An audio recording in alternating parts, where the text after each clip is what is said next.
Use করি নাই। সেনাবাহিনী বলছে এটা ফাঁকা গুলি করেছে, তাহলে দুইটা ছেলের বুকে গুলি পাওয়া গেছে, তাহলে এই 4টা লোক কিভাবে মারা গেল? এগুলো হাওয়া এসে জিন ভূতে মেরে গেছে? তা তো না। ইউনূসকে দেশ ধ্বংসকারী মাফিয়া উল্লেখ করে তাকে চিরতরে উৎখাতের লক্ষ্য ঘোষণা করেছে আওয়ামী লীগের সহযোগী সংগঠনগুলো।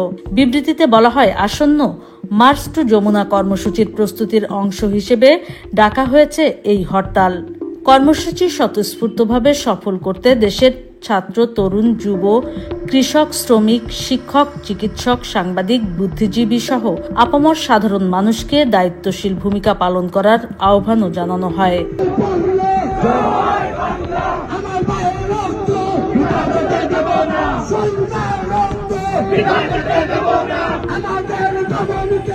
এদিকে গোপালগঞ্জে নির্বিচারে হত্যার প্রতিবাদ সভা হয়েছে যুক্তরাষ্ট্রে। সেখান থেকেও আওয়ামী লীগ, নিউ ইয়র্ক মহানগর আওয়ামী লীগ সহ সকল সহযোগী সংগঠনের নেতারা রোববার বাংলাদেশে সকাল সন্ধ্যা হরতাল সফল করার আহ্বান জানিয়েছে।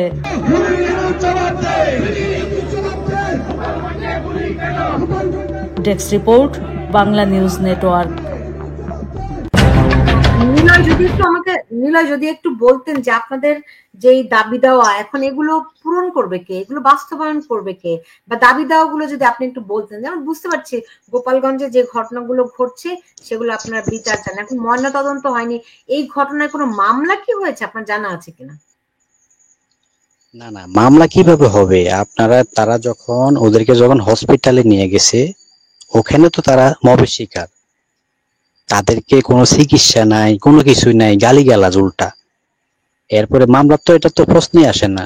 তারা তো যেহেতু তাদেরকে যখন গুলি করা হয়েছে, তারা তো মারা গেছে, হসপিটালে নিছে, ওখানে তারা মবের শিকার হয়েছে, তাদেরকে ভালো করে আপনার কোনো ডাক্তারও দেখতে দেয় নাই।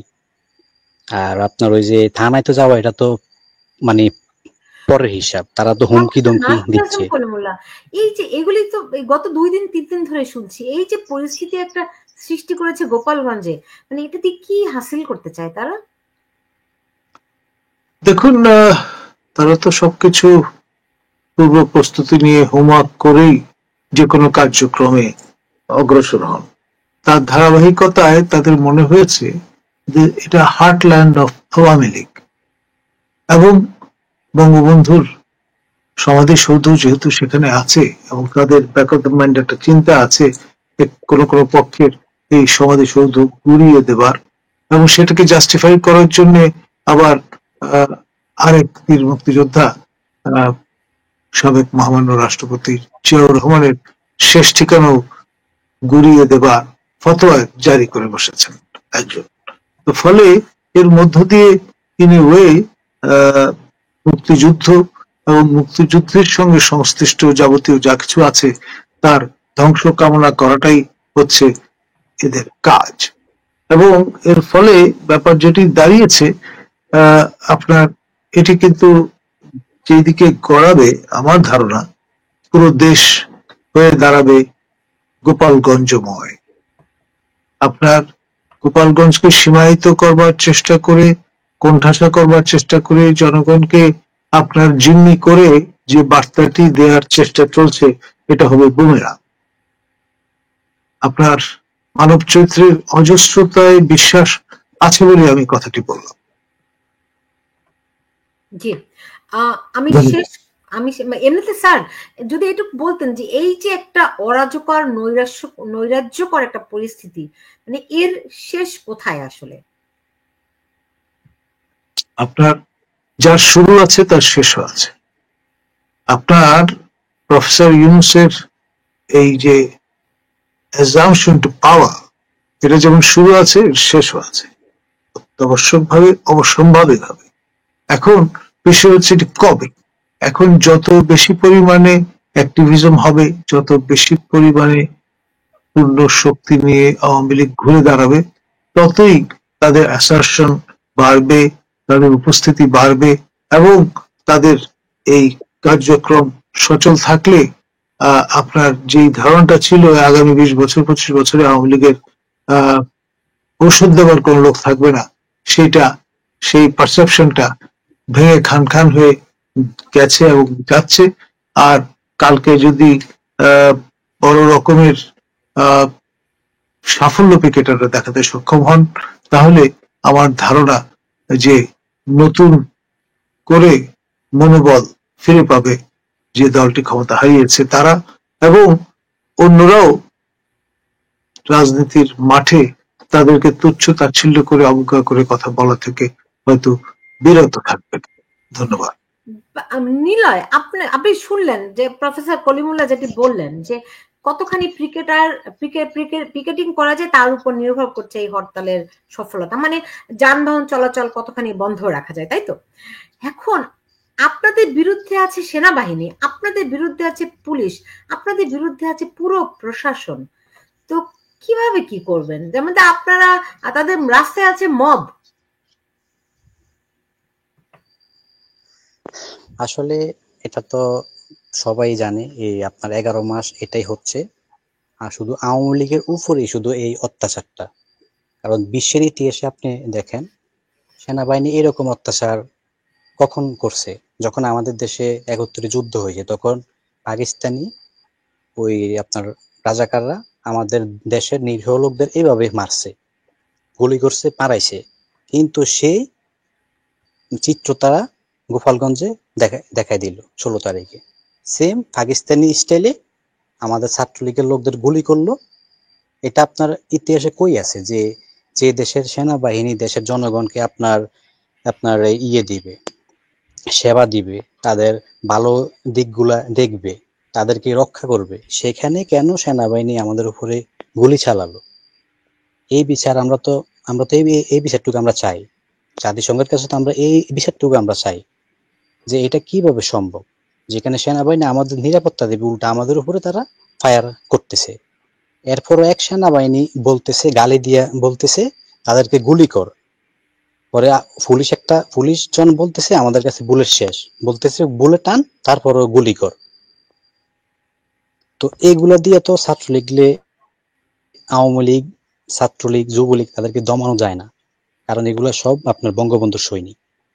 আপনি এই যে 52 ভাষা আন্দোলনে দেখেন কি হয়েছে। আমাদের ছাত্রলীগ যখন আন্দোলন করছে, হাজার হাজার লোক গুলিতে মারা গেছে, কিন্তু আন্দোলন তো থেমে থাকে নাই। ছাত্রলীগ সেই থেকে আন্দোলন করতেছে, এখন পর্যন্ত করবে। আর ছাত্রলীগ কোন আন্দোলনে আপনার আনসফল হয় নাই, সবসময় সফল হয়েছে। এটা ইতিহাসে রেকর্ড আছে। এটা আপনার দক্ষিণ এশিয়ার বৃহৎ ছাত্রলীগ দল। বাংলাদেশে আমরা ছাত্রলীগ দক্ষিণ এশিয়ার মধ্যে অনেক বড় দল। এই এশিয়ার ভিতরে এরকম বড় দল আর নাই, আর এরকম সংগঠন আর নাই। আর আমাদের নজির এটা স্যারও জানে, এই স্যার আপনার ছাত্র সবকিছুই জানে, যে ছাত্রলীগের সফল সবকিছুতেই হয়েছে, বিফলে কোনো কিছুই যায় নাই। তো আমরা চাই যে আগামীকালকে যে হরতালটা, এটা সফল আমরা হব, যতটুকুই পারি আমরা করব। আমরা জানি আমাদের জানের নিরাপত্তা নাই, যে কোনো মুহূর্তে আমাদের উপরে অ্যাটাক হতে পারে, আমরাও মরতে পারি। কারণ এই ইউনূস বাহিনী এটা উঠ করে লাগছে আমাদেরকে, তারা একটা আপনার গুম করবে, না হলে মেরে ফেলবে, যে কোনো একটা ইয়েতে তারা রাখবে, আমাদেরকে দমানোর চেষ্টা করবে। কিন্তু আমরা একজন মরবো, দুজন মরবো, কিন্তু আমাদের ছাত্রলীগ যারা আওয়ামী লীগকে ভালোবাসে, বঙ্গবন্ধুকে ভালোবাসে, যারা দেশকে ভালোবাসে, কয়জনকে তারা মারবে? সবাই তো রাস্তায় নামবে, আজ না হোক কাল সবাই রাস্তায় নামবে। এই ইউনূস বাহিনী এই দেশ থেকে পালিয়ে যাবে, তাদের অস্তিত্ব থাকবে না। কারণ তারা যে শুরু করছে, অত্যাচার করতেছে, এগুলা আল্লাহ সহ্য করবে না। আল্লাহর গজব তার উপর এমনি পড়বে। যেভাবে মানুষকে জবাই করতেছে, পাথর দিয়ে মারতেছে, এটা তো কোনো দেশে এটা নাই। এই যে আপনি দেখেন ফিলিস্তিনে যে মানুষগুলা মারা গেছে, বাংলাদেশের মতন এইভাবে তাদেরকে মারে নাই। ফিলিস্তিনে মানুষ মারা গেছে, আর আপনি বাংলাদেশেরটা চিন্তা করেন, বাংলাদেশটার মতন জঘন্য মারা বিশ্বের ইতিহাসে কেউই করে নাই।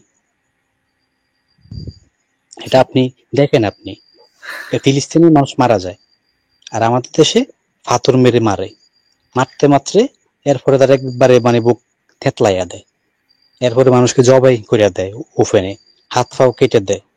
দর্শন, ওফেনে এখন দর্শন হচ্ছে। কই এগুলিতে আমাদের দেশে কোনো নিউজ প্রচার করতেছে না। এখন মানুষ জিম্মি হয়ে আছে, কোনো কিছু বলতে পারতেছে না। কিছু বললেই আওয়ামী লীগের ট্যাগ দিয়ে তাকে জেলে নিয়ে যায়, তাকে গ্রেপ্তার বা তাকে মবের শিকার হতে হয়। তো আমরা যেহেতু এগুলো হয়েছে, আমরা আর এগুলি চাই না। আমাদের দেয়ালে পিঠ থেকে গেছে, আমাদের নেত্রীর নির্দেশ, দেশকে বাঁচাতে হবে, দেশের মানুষকে বাঁচাতে হবে। আমরা আগামীকালকে হরতাল সফল করব কুমিল্লা থেকে। কুমিল্লার ছাত্রলীগ সবাই ঐক্যবদ্ধ আছে, আমরা যতটুকু পারি আমরা করব। আমাদের সাথে জনগণ থাকবে, এটা আমরা আশা করি। ধন্যবাদ। জি, অনেক ধন্যবাদ জানাচ্ছি আপনাকে এবং আমার সঙ্গে যুক্ত হওয়ার জন্য, এবং যেখানেই থাকেন যাই করেন না কেন নিরাপদে থেকেন, এটুকু শুধু অনুরোধ করলাম। আর কি বলবো, পরিস্থিতিটা এমন হয়ে গেছে যে হয়তো উম, দেয়ালে পিঠ থেকে গেলে আর কি করে মানুষ। প্রফেসর কলিমুল্লাহ, দেখুন, মানুষ যদি ডিফাইন্ড হয় তাহলে তার প্রমিথিউসের কথা মনে পড়ে যায়। সেই গ্রিক মিথিক্যাল ক্যারেক্টার, তিনি দেবতা জিউসের বিরাগ ভাজন হবেন সেটা জেনেও স্বর্গ থেকে আগুন চুরি করে নিয়ে এসেছিলেন মানব কল্যাণে কাজে লাগানোর জন্য, এবং ওই জন্য তাকে শাস্তি পেতে হয়েছিল। এখন আপনার যারা এ ধরনের ডিফারেন্স প্রদর্শন করবেন, যে কোনো ফর্মে হোক, তাদের সঙ্গে মিথস্ক্রিয়াটা হবে এইরকম। কুমিল্লা জেলায় আপনার প্রত্যেক উপজেলায় আমাদের ছাত্রলীগ, যুবলীগ, আওয়ামী লীগ সবাই রেডি আছে, হরতাল পালন হবে। আমরা জনসাধারণের কারো কোনো ক্ষতি হতে দেব না। গাড়ি চলা বন্ধ, ব্যাস আমাদের হরতাল চলবে। হরতাল মানে কি? আপনারা শুধু গাড়ি চলা বন্ধ, এটাই? বাস ট্রেন চলাচল এগুলি? হ্যাঁ, টোটালি অফ। আপনার যানবাহন টোটালি অফ থাকবে। আগামীকালকে যানবাহন টোটালি অফ থাকবে। আর আপনার ওই যে আমি তো একটা কথাই বললাম, ইউনূসের যে এখন গং বাহিনী, সেনাবাহিনী, তারা অন্যায়ভাবে আমাদের লোককে তারা হ্যারাসমেন্ট করতেছে, আমরা এটারও তো অন্তত প্রতিবাদ করব আমরা।